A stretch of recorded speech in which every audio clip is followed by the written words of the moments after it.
Let's now bring in Nader Hashemi, Professor of Middle East Politics, Georgetown University, on the program. Good evening, and thank you for your time, Professor. Appreciate it. Thanks for the invite. So, yet another visit by U.S. Secretary of State Antony Blinken to the Middle Eastern nations as the war almost completes its 3 months. In your assessment of the situation, how successful really has the U.S. diplomacy been so far in the region?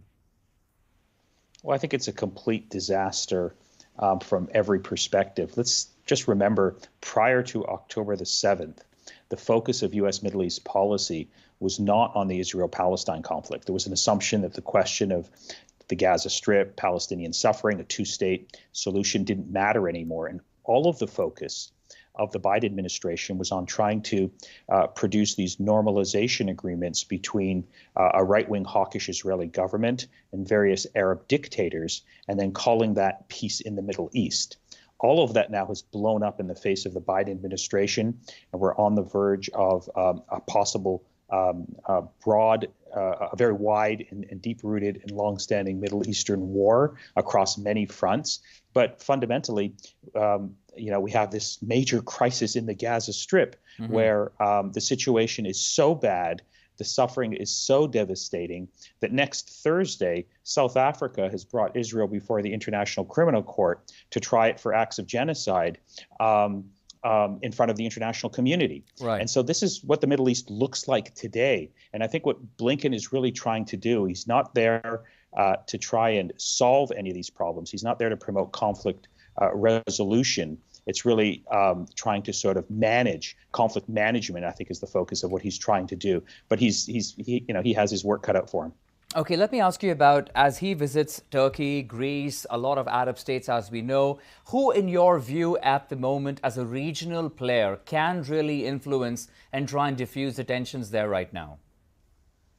Well, I don't think there's one particular country. I think the problem fundamentally is Washington's unconditional backing of Benjamin Netanyahu's policy in the Gaza Strip that is really at the source of this round of Middle East crises and potential, regional war.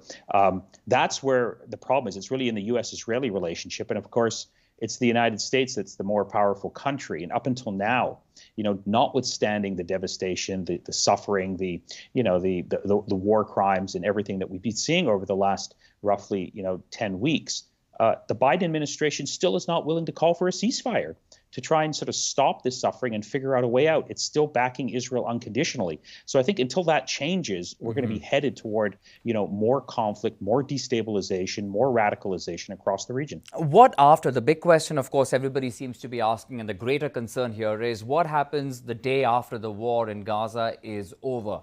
What does that body to you really look like that takes over to govern Gaza?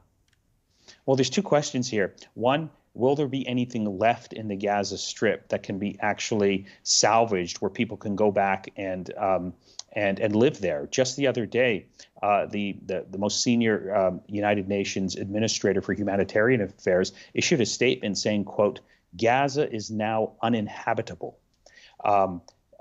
If you look at what's happening in the pictures in northern Gaza, it's looked like the entire northern part of the Gaza Strip has been, vaporized. It's an open question whether people can return to their homes when we're seeing this level of destruction.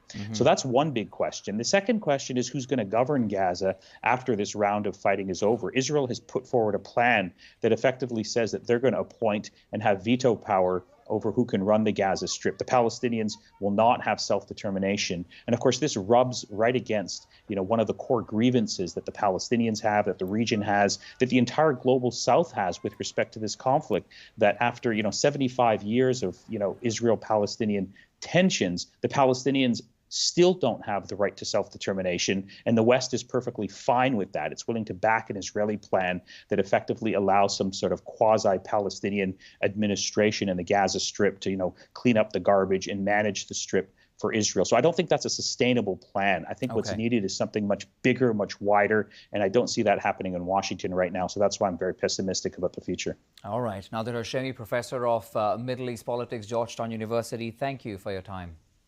Thanks.